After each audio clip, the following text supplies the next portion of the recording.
Welcome to this explainer. Today, we're diving into a story from ancient texts that is literally straight out of a blockbuster movie.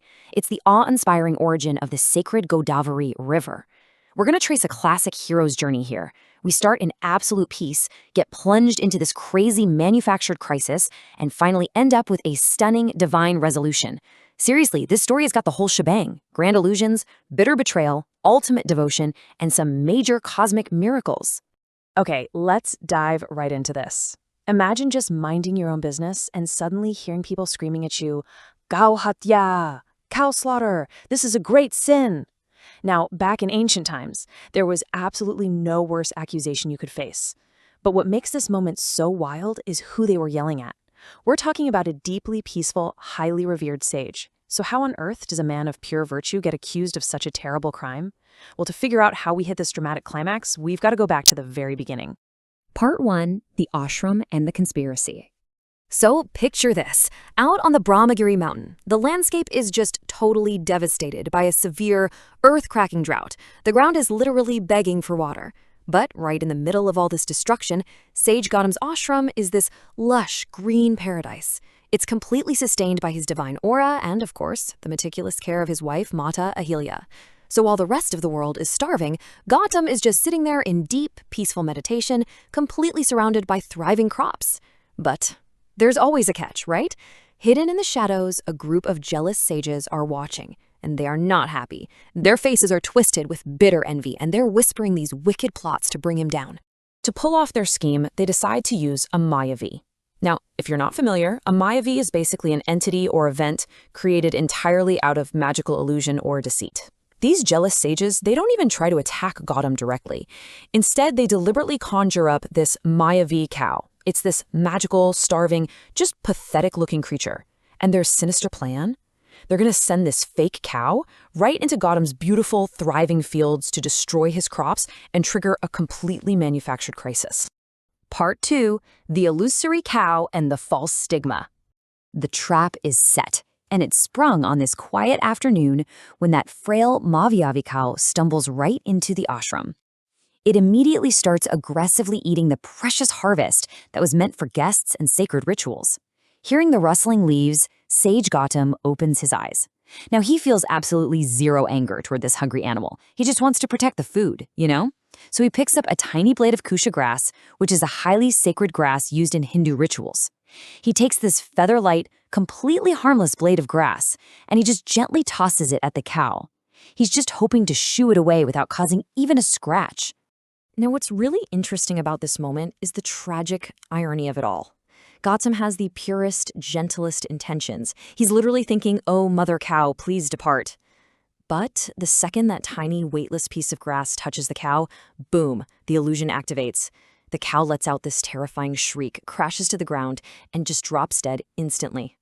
Right on cue, the hiding sages leap out from the bushes, screaming, "Cow slaughter, you must leave."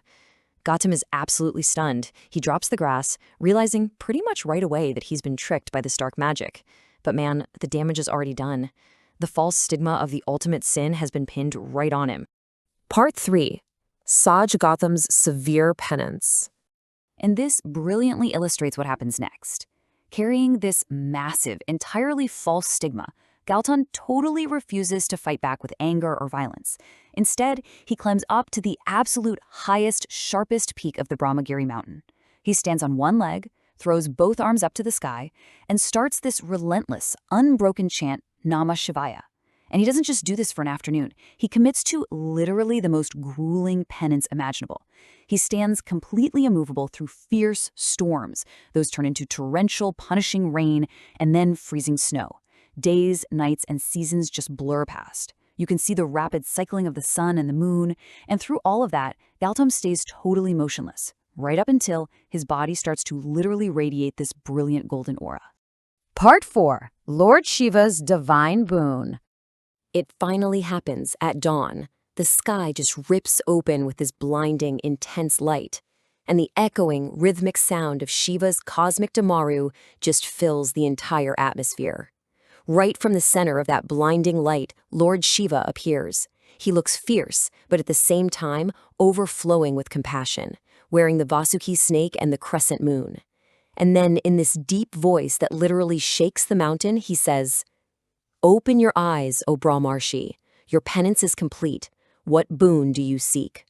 Overcome with emotion, a tearful Gautam slowly opens his eyes and just falls right to Shiva's feet. And his request here is so incredibly humble and selfless.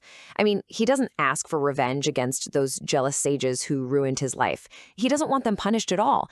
Instead, he just asks for freedom from that false sin of cow slaughter. He begs for a stream of the supremely holy River Ganga to be released from Shiva's matted hair. Basically, he's just seeking total purification, not just for himself, but for the entire barren land. Part 5. The historic birth of the sacred Godavari. Let's move to and see how this builds into the ultimate cinematic resolution. This is where all that suffering transforms into pure, flowing grace. Lord Shiva smiles, and he gently opens just a single lock of his dense hair. Instantly, a roaring, brilliant blue stream of the Ganga crashes down from the heavens in slow motion. It smashes right into the hard rocks of Brahmagiri with this deafening roar, creating a massive, vibrant rainbow. Then, this raging holy water surges straight down the mountain, right into the ashram, and it touches the body of that dead illusory cow. Miraculously, the cow is revived. It glows with divine light, bows to Shiva, and ascends straight to heaven. After that, the fierce current finally calms down, and it transforms into the vast, majestic, and immensely sacred Godavari River. The transformation is just immediate, and it's absolute. The completely barren, drought-stricken earth instantly blossoms. Lush green trees, blooming flowers, and just abundant life spring up in seconds wherever this sacred blue river flows. The whole story ends with this beautiful, peaceful scene, Sage Gautam and Mata Ahilya kneeling by the new riverbanks, offering water to the sun while the sounds of Vedic chants and conch shells echo around them. It is the perfect full-circle moment. We went from severe drought, deceit, and a crushing false accusation all the way to absolute purity and overflowing cosmic abundance. What a truly incredible journey of devotion and resilience. This explainer really showed us how staying steadfast to your truth can bring about literal miracles that nourish the entire world. And it leaves us with a pretty profound question to ponder. When we face unfair judgment or false stigmas in our own lives, do we react with bitter vengeance, or do we use it as fuel for our own ultimate purification? If this cinematic journey captivated you as much as it did me, be sure to hit that like button, share this explainer with your friends and family, and subscribe to our channel so you never miss a deep dive. Oh, and before you go, drop a Jai Shri Krishna in the comments below. Keep learning, keep exploring, and I'll catch you in the next one.